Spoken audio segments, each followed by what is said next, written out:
Well, hello, everybody. This is Ed Sanderson, CEO of Ducerus Total College Solution. And today I'm joined by Dave Des Rochers, the VP of Path 2. Dave's company has an interesting philosophy on a personality-driven versus an aptitude career evaluation. And then, we look at this career growth data, and you said that's an important thing to measure, particularly if you're a young person, on what the future holds. So we're going to talk about that. For those of you who may be seeing this for the first time, once you get through it, like it, share it, comment on it. This is the type of stuff that we want to have an impact on young people. Now, Dave, I was on your website and I want to run these three statistics by you because they blew me away. 41% of US workers change jobs every year. 70% of workers are so unhappy in their jobs that they're looking to change. And 39% of recent grad students are working in jobs that did not even require a college degree. I know numbers can be a little overwhelming and they're kind of be big, but when you hear those numbers, what impact is it having on young people in their course of getting a career going in their education? You mentioned the word underemployment, Ed, and those numbers lead exactly to that. And there are so many other statistics as why we even are in that we came to be. That Path 2 came to be was designed and developed by Dr. Richard Ellison as he was writing his book. And he had started uncovering these statistics, these collegiate statistics, where 70% of kids are changing their major once, 33% are changing it twice, and taking 6 years to graduate. And an average of 70% of students are leaving with student loan debt of $35,000 or more. I mean, so you're right. The numbers are staggering, and they all lead to just a negative collegiate experience. 40% are taking jobs that don't require a degree at all, and about 60% are taking jobs that are not in their field of study. So, they've done all this work and then they're not even utilizing their degree. Yeah, it's benefiting them. Of course, a degree will benefit you. But the underemployment is those young people that are then taking jobs in a sales position or at Best Buy and are not utilizing the degree and therefore underemployed. And that's what leads to then the 70% of people that are disengaged in their current positions. And there's so many things that are trying to be done to address this problem. I work with somebody, Natalina, who has a program, Rise Up For You, that helps corporations solve this problem at a more management corporate level, trying to engage the employees through management, training and so forth. So we're all aware of this, but we believe that it begins at the start, where employers should be, hiring people that are that have gone through a process that they know the career that they're going to be most likely to be successful and happy doing. The term doing college backwards, necessarily know that we have coined it, but we certainly utilize it, because what's been happening for decades is that the student gets the GPA, the SAT, the ACT, then applies, checks the boxes, does the extracurricular, has these beautiful, applications and resumes, gets approved through a university. And then they pick and choose a university. Oh, this got a great football program. Oh, this is going to be a pretty campus, or, they go and visit the campuses. They have not even considered what they're going to major in. And then they get accepted, and then they go, okay, now I got to figure out my major. And not even knowing if that university has the best courses that is going to benefit them for their net result. What we propose is that you take a different approach, and that is figure out what you're going to be happy and successful doing in life, then determine what your major is going to be, then find the university that's best suited for that major. Because I work with, and this is how we met, Ed, is that I work with a lot of college counselors that are trying to help young students. And the number one problem they all share with me is determining a major. Finding that thing that, and these are bright kids, 4.7s, 4.6s, awarded these great scholarships. Can you imagine getting a scholarship and not knowing what to do with it? The stress, right? You cannot fail. I had one student that was awarded the Gates Scholarship to PhD to Cornell, and wasn't sure what to major in. She was so smart and such a high GPA, but she was all over the place with it. you know? So that's what we try to alleviate. But the statistics are there because, frankly, there's huge push of getting kids to go and get a degree. And there's, I'm not sure the exact percentage, but there's so many more kids graduating with a degree than there are even jobs available that require one. So in our program, we have them find where there are jobs, you know, and you had mentioned the growth rate. The growth rate of a career is so important, and nobody really considers this, is that twofold. One, if it's a career that's in contraction or stagnant, well, it's going to be more likely replaced by artificial intelligence or AI or automation. And the second thing is that you're not going to have any mobility. And so a career that has a high growth rate is going to afford you much more mobility or upward mobility or lateral. You know, if you're having to pick a company that just isn't working for you, there's going to be other opportunities for you. And so a high growth rate is very important to consider. That's an interesting thing to look at. And I find that, like you, this process for young people, they think they go to college first and then they figure out what to do. And I'm curious, from your perspective, Dave, when do you think parents and young people should really start to engage in this conversation and literally bring back the "what are you going to be when you grow up" conversation? Ideally, when we talk to people about utilizing our program, because it's fairly high level. There's a lot that goes into this self-discovery process that we utilize. So, like a junior in high school, when you're at the cusp of making this decision of what university, and the mistake here some people make or say is that, well, aren't they a little young? Well, they're about to spend $50,000 a year of your money. Right. So you know what? Well, how young is too young? They're making that decision now. Do things change? Do things evolve? Do you get exposed to more things as you go? Yes. But the beauty of the way that we have laid things out is that you're exposed to all those things that are going to be based on all of your intrinsic characteristics. You see, we're not an algorithm. We're not a kind of a black box thing that chooses for you. You choose based on you. And which I think we'll go into when you start talking about the difference, between aptitude and personality, which is something that's really important to understand. That a junior in high school, some, especially the private schools, are introducing these types of concepts in 8th and 9th grade. So, the more exposure you have, the more things you start thinking about, the wheels start turning, because the more educated you are, then the more informed of a decision you're going to make. It's funny, Dave. I was thinking about you as I started to look over everything, and I know you've got a background in athletics, and like I said earlier, you've played football professionally. And I just want to run this thought by you. I looked up a statistics recently that said that the average family spends about $680 a year on athletics. And then they usually start them when they're in the first or second grade. Mm-hmm. I'm kind of curious what you think would happen if parents spent $600 or $700 on preparing their kid for a career, and if they started that process in the first or second grade. They refuse, or they balk at spending a few $100s for a program that's going to benefit their kids for their life, but they don't balk at spending $500 for a bat for Little League. So anything that is worth doing takes time, and there's a commitment to it. 25-minute algorithm programs are going to give you 25-minute results. Yeah. So yes, if you have to sit down and do something that is going to take time, that you're going to learn something from, my son won't do that. My daughter won't do that. Don't you know their schedule, and they have this and they have that. But boy, they're at practice for 2 hours a day, 2-3 times a week without fail. Oh, no problem with that. And 0.01% of them see the lifetime benefit of it. Yeah. 100% of us, no matter if you make it to the pros or not, are going to have a job. That's right. Exactly. You've mentioned a couple of times about a program. Why don't you talk about how Path 2 works? Can you tell the folks an overview of what makes your program unique? Personality is what you love. So you need to know that. What am I going to love doing based on my personality? Where am I going to thrive? The problem is that's only half of the equation, because I love to sing, but I'm not very good at it. So you need to know what you're good at, and that's your aptitude.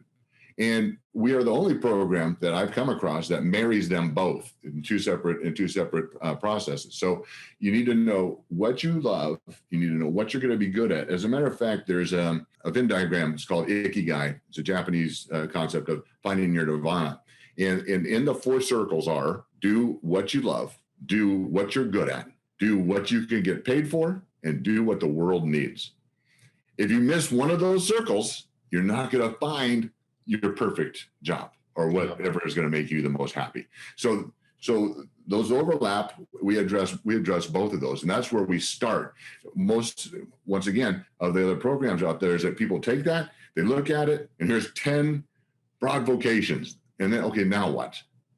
Well, that's where we start, and then we populate that information, and we throw it up against the U.S. Department of Labor's database, which is downloaded into our software, and for each of those broad vocations in your personality and aptitude assessment results, 20 actual jobs, careers come up. And then you pick and choose in each of the broad vocations, 3 to 4 of careers that most likely you're going to love and be good at. And then we have you start doing the work. So we are the only program that I've come across. We've done literally dozens. I know there's more than dozens, but all the big ones, all the ones that have sold a lot that people use, is that this is where the education comes in, is that there are 3 criteria to begin with. One is, how much money can you earn? And I know you worked with young people. Oh, I want to be an architect because I heard, or they say, I can make $100,000. I'm like, no, young person, you're going to make $49,624 to $98,000 because this is the U.S. Department of Labor, right? You know, and actual money, state specific. How much money can you earn?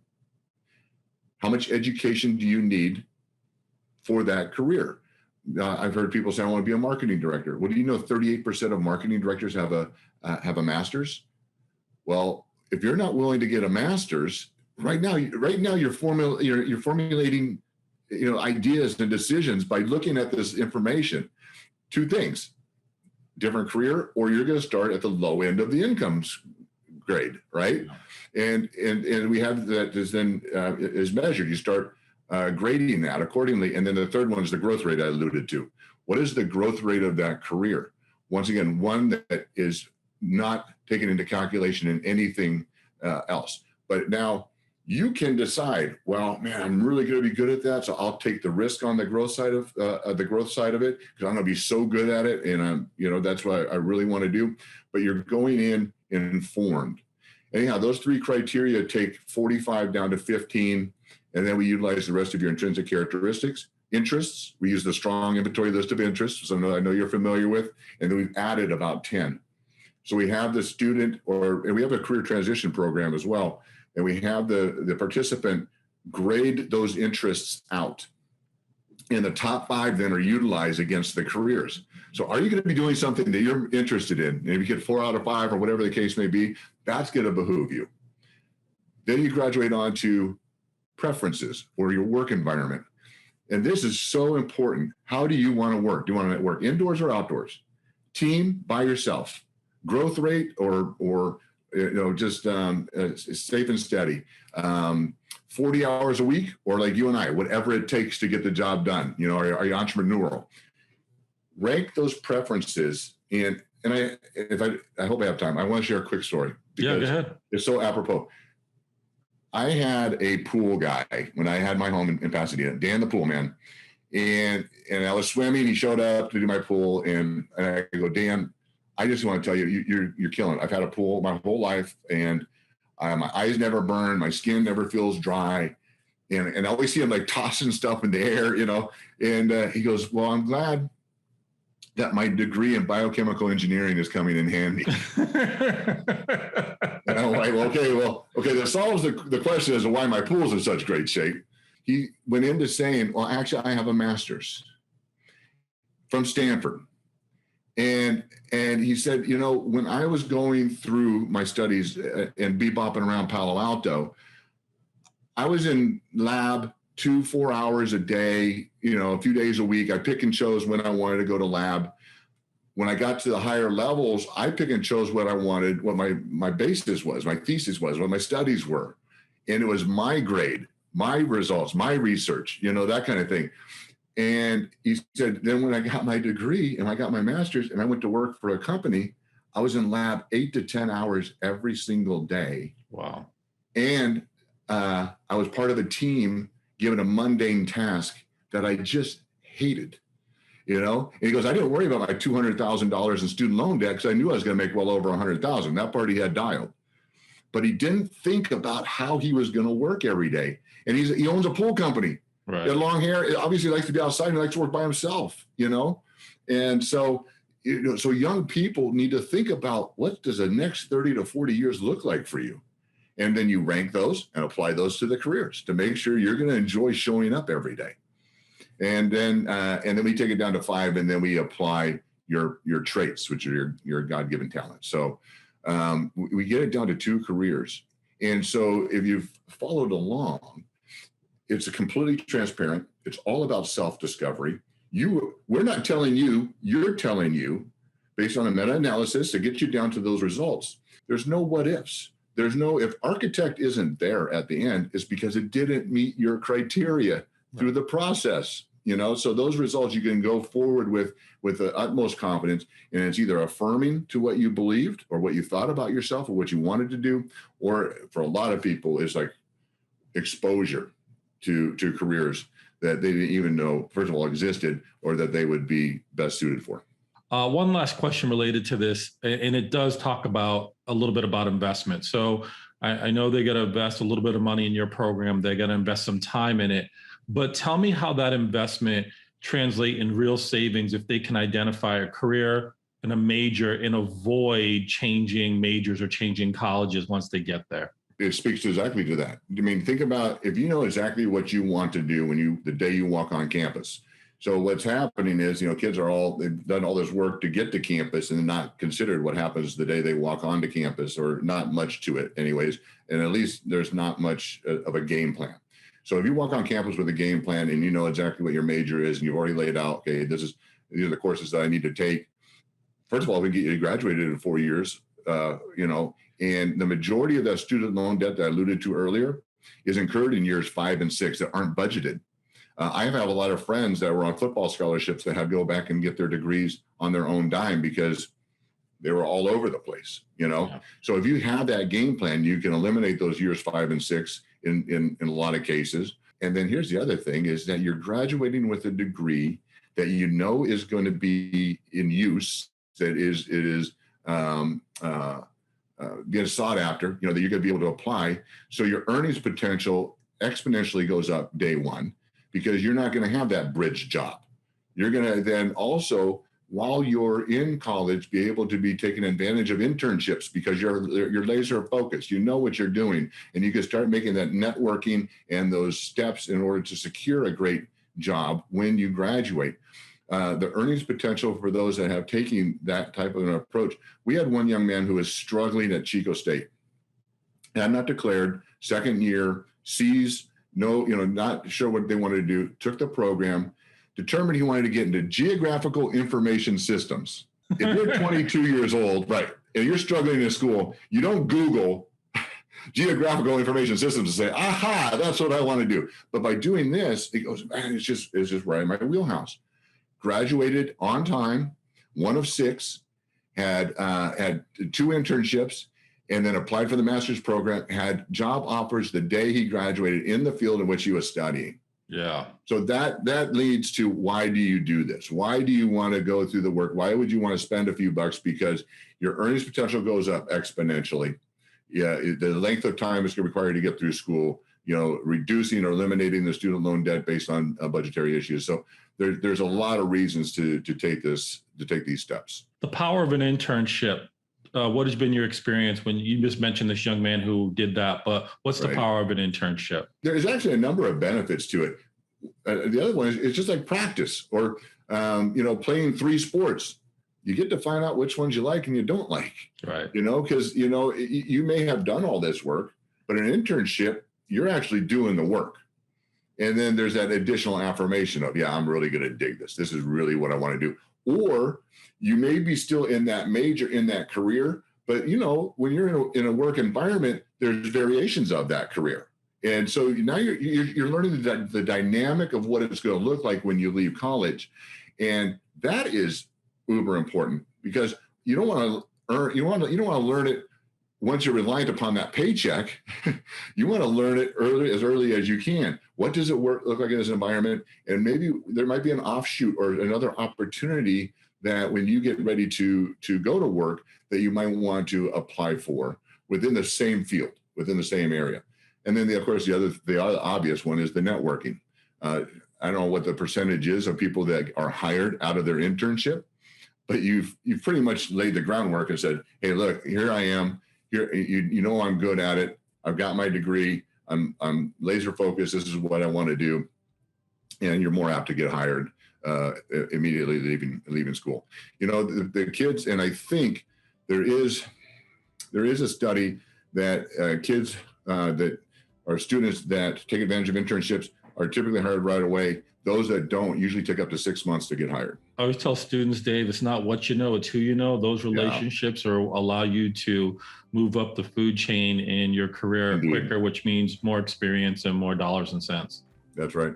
Yep.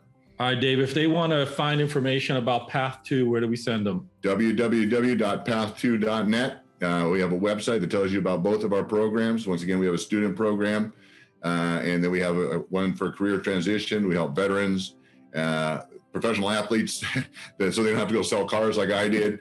And as you mentioned, the 70 plus million, the people that hate their jobs, and about 40 million transition every year. So both those programs, the information's on there, and reach out to us. Anybody that comes to us, and we can give a discount code through your platform, just to create some value to your community, and we can give them 10% off, and I'll give you the discount code for that you can post. Awesome. There's a quote on Dave's website. It says, "Success is not the key to happiness. Happiness is the key to success. If you love what you're doing, you will be successful." That's a tribute to Albert Schweitzer. Yep. Dave, I know you're passionate about this. You've been doing this for a while now. You're out in the community talking to young people, working with nonprofit organizations. I appreciate the input and the time, man. Look forward to chatting with you again soon. Likewise, Ed. Thanks for having me on. All right. Bye-bye.